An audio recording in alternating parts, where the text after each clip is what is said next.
1993 में बम धमाके वाले दिन बाला साहेब ठाकरे के बयान ने मुंबई अंडरवर्ल्ड को एक नया नाम दिया।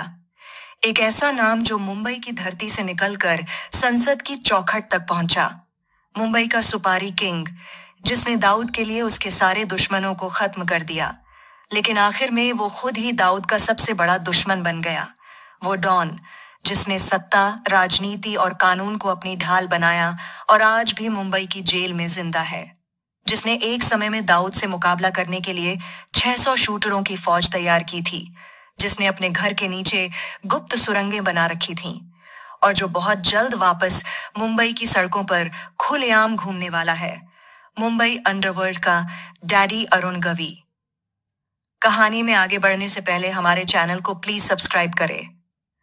तो बात 70 और 80 का दशक मुंबई अंडरवर्ल्ड के लिए ट्रांजिशन पीरियड था। मुंबई के असली डॉन अपनी कुर्सी छोड़ रहे थे और दाऊद जैसे नए खिलाड़ी उभर रहे थे। यह वो समय था जब मुंबई कॉटन मिलों का हब हुआ करता था, लेकिन धीरे धीरे यह शहर बदल गया। मिलें बंद हो गईं और लाखों लोग बेरोजगार हो गए। इन्हीं मजदूरों में से एक था अरुण गुलाब गवली, जो क्रॉम्पटन ग्रीव्स में काम करता था। यहाँ उसकी मुलाकात सदा पावले, रामा नाइक और बाबू रेशम से हुई, जिन्होंने उसे क्राइम की दुनिया से इंट्रोड्यूस किया। लेकिन गवली को जल्द ही समझ आ गया कि इस धंधे में बाहुबल कितना जरूरी है। उस समय मुंबई में माइग्रेशन के कारण नेटिव महाराष्ट्रियों को नौकरी नहीं मिल रही थी, जिससे लोग काफी नाराज थे। गवली ने महाराष्ट्रियों के असंतोष और बेरोजगारी से उपजे भेदभाव की भावना का फायदा उठाया और उन्हें अपने गिरोह में शामिल कर लिया। बाबू रेशम, रामा नाइक और अरुण गवली के गिरोह ने मिलकर अपना नाम BRA गैंग रख लिया। नए नाम और नए गिरोह की मदद से गवली ने रियल एस्टेट के कारोबार से खुद को अमीर और ताकतवर बना लिया। लेकिन कहते हैं कि अपराध की दुनिया एक ऐसा दलदल है जिसमें एक बार घुसने के बाद कोई भी इस कीचड़ से बाहर नहीं निकल पाता। अरुण गवली के साथ भी यही हुआ।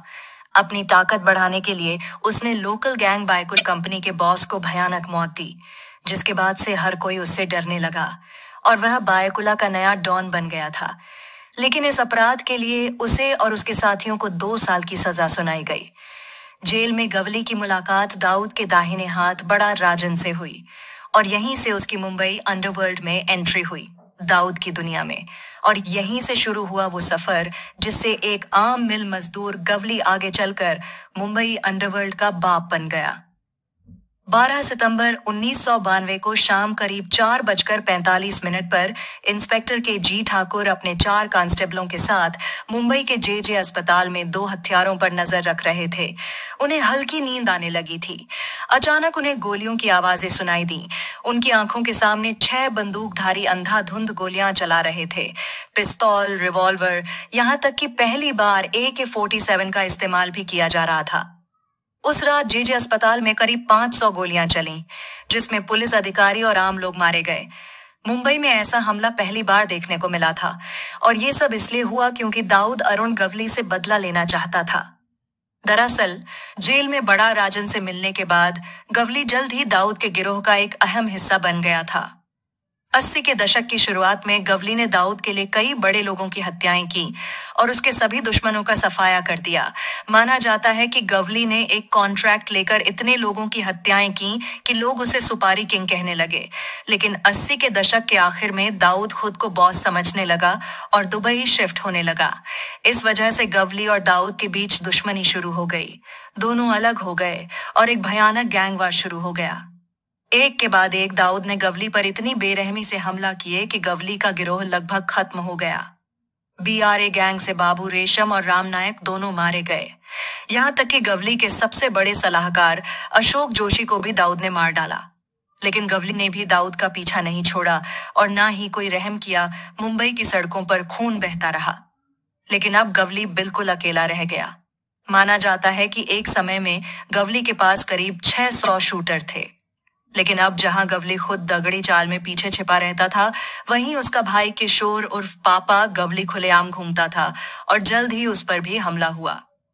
भाई की मौत के बाद गवली शांत हो गया और अगले 2 साल तक मुंबई अंडरवर्ल्ड में खौफ का माहौल रहा, जो आने वाले तूफान की ओर इशारा कर रहा था। और ऐसा ही हुआ। दगड़ी चौल पर अब अरुण गवली का राज शुरू हो गया। हर दिन उसके घर के बाहर एक मीटिंग होती थी जिसमें लोग अपनी परेशानियां उससे शेयर करते थे और वह राजा की तरह फैसले लेता था। इसी बीच गवली को जुबेदा मुजावर नाम की लड़की से प्यार हो गया। जुबेदा गवली के हुक्म का वो इक्का बनी जिसने उसे नई ऊंचाइयों पर पहुंचाया। उसने गवली की इमेज को बनाए रखने के लिए उसने उससे शादी कर ली और उसने अपना धर्म बदलकर अपना नाम आशा गवली रख लिया, जो गवली की सबसे बड़ी सलाहकार बन गई। गवली ने दगड़ी चौल और आसपास के लड़कों को रोजगार के नाम पे अपनी गैंग में नौकरी देना शुरू कर दिया। उसने चौल में गणपति और दुर्गा पूजा जैसे त्योहार आयोजित किए और दगड़ी चौल के लोगों के लिए अरुण गवली रॉबिन हुड की तरह बन गया, जिसे प्यार से डैडी कहा जाने लगा। आमची मुल्ले की उपाधि देकर शिवसेना के प्रमुख बाला साहब ठाकरे ने गवली को प्रसिद्धि दिलाई। उसे लगा कि अब उसे कोई नहीं छू सकता क्योंकि शिवसेना की सरकार है और उसका समर्थन है, लेकिन हुआ इसके उलट। 1984 में आशा गवली ने एक प्रेस कॉन्फ्रेंस में कहा कि दाऊद ने मुंबई पुलिस को रिश्वत दी है और गवली को फर्जी केस में फंसाकर एनकाउंटर करने की साजिश की जा रही है। गवली को उम्मीद थी कि इस मामले में उसे शिवसेना का समर्थन मिलेगा, लेकिन आमची मुल्ले कहलाने वाले व्यक्ति के साथ अब अजनबी जैसा व्यवहार किया जा रहा था। उसे पता चला कि उसे अमरावती जेल में शिफ्ट किया जा रहा है, ऐसी जगह जहां वह दाऊद का आसान निशाना बन सकता था। इससे भी खतरनाक बात यह थी कि यह आदेश शिवसेना के प्रमुख के खास आदमी जयंत जाधव ने दिया था। गवली का गुस्सा सारी हदें पार कर चुका था। उसने जयंत जाधव की हत्या करवा दी। किसी ने कभी नहीं सोचा था कि कोई सत्ताधारी पार्टी से पंगा ले सकता है, लेकिन गवली समझ चुका था कि उसे खुद को खुद ही बचाना है और ऐसा करने का सबसे अच्छा तरीका था राजनीति। अगली जमानत मिलते ही उसने भूतपूर्व शिवसेना कार्यकर्ताओं के साथ अखिल भारतीय सेना नामक अपनी पार्टी बना ली। गवली ने शिवसेना के इलाके में भी यही तरीके अपनाए और उन्हीं को कंपटीशन दिया। कुछ चालाकी से, कुछ लालच से गवली धीरे धीरे शिवसेना कार्यकर्ताओं को अपनी पार्टी में इकट्ठा कर रहा था, लेकिन यह सब उसे भारी पड़ा क्योंकि राजनीति में किसी को बख्शा नहीं जाता। दरअसल गवली ने एक हाई प्रोफाइल मर्डर का आदेश दिया था, लेकिन अब मुंबई पुलिस का धैर्य जवाब दे चुका था और वे गवली के किले में पूरी तरह घुस गए। चौल के कई घरों में गुप्त सुरंगें बना दी गई थीं, जिससे गवली बचकर भाग सकता था। घरों में गुप्त डिब्बे बनाए गए थे जिनमें वह छिप सकता था, लेकिन आखिरकार वह पकड़ा गया। यह गिरफ्तारी गवली के लिए सबसे बड़ा झटका थी, क्योंकि यह वह समय था जब मुंबई पुलिस अपने शूट फर्स्ट आस्क लेटर के अंदाज में थी। अगले दिन मुठभेड़ में गैंगस्टर मारे जा रहे थे। पुलिस ने गवली के कई दोस्तों को मार गिराया था और अब गवली चारों तरफ से दुश्मनों से घिरा हुआ था। उसे जेल में दाऊद या अमर नाइक मार सकते थे और अगर वह जेल से बाहर रहता तो उसे पुलिस मार देती। मैं सिर्फ इसलिए जेल में हूं क्योंकि मुझे पुलिस से डर लगता है, गवली ने कहा था। 1993 से 2003 तक मुंबई पुलिस एनकाउंटर में मारे गए 600 से ज्यादा अपराधियों में से लगभग 90 गवली के गिरोह के थे। जिस तरह से उसने देश पर राज किया, उसी तेजी से वह टूट रहा था। दगड़ी चाल पर छापे के बाद मुंबई पुलिस गवली के गिरोह को खत्म करने की पूरी कोशिश कर रही थी। दूसरी तरफ गवली ने अपने लिए एक नई ढाल ढूंढ ली थी, कानून। अरुण गवली और आशा गवली ने वकीलों की एक फौज खड़ी कर ली। आशा गवली ने अरुण गवली को जिंदा रखना ही अपने जीवन का लक्ष्य बना लिया था। वही थी जो जेल से बाहर गवली के राजनीतिक करियर बनाने की पूरी कोशिश कर रही थी।